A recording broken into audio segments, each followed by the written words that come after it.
Поздним вечером предприниматель Артем Волков сидел в своем московском офисе, рассматривая отчеты. Контракт с партнерами из Лондона на 6 миллионов сорвался из-за ошибки в аналитике, и в графе «Ответственной» значилась незаметная сотрудница Лера Мартынова. Уставший и раздраженный, он решил лично сообщить ей об увольнении. Когда он набрал номер, трубку взял не Лера, а ребенок. Мальчик представился Ильей, ее сыном, и объяснил, что мама спит. Она слишком устала после 2 смен и вечером потеряла сознание. Несколько секунд тишины стали для Артема неожиданным ударом. Он всегда был строг, но никогда не связывал свои требования с чужой реальной жизнью. Илья говорил просто и честно. Лера падает в обморок не от лености, а от отчаяния.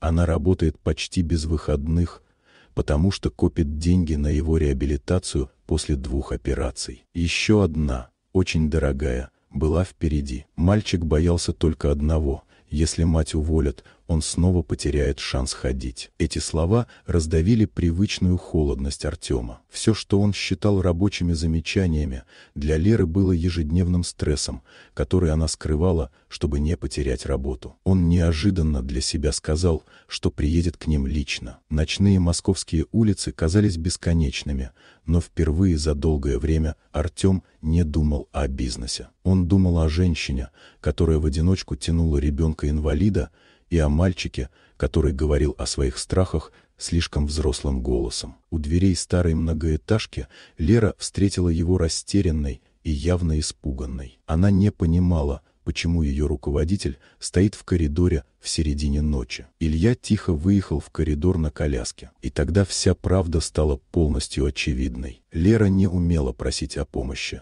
только работать до изнеможения. Илья держался за ее руку, словно защищая ее от очередной беды. Артем впервые увидел не сотрудницу, а человека, который тащит на себе больше, чем может вынести. Он сказал, что увольнения не будет. Наоборот, Лера получит новую должность, дневной график и повышенную зарплату. Никаких ночных смен, никаких переработок. А Илья сможет начать реабилитацию уже на ближайшей неделе.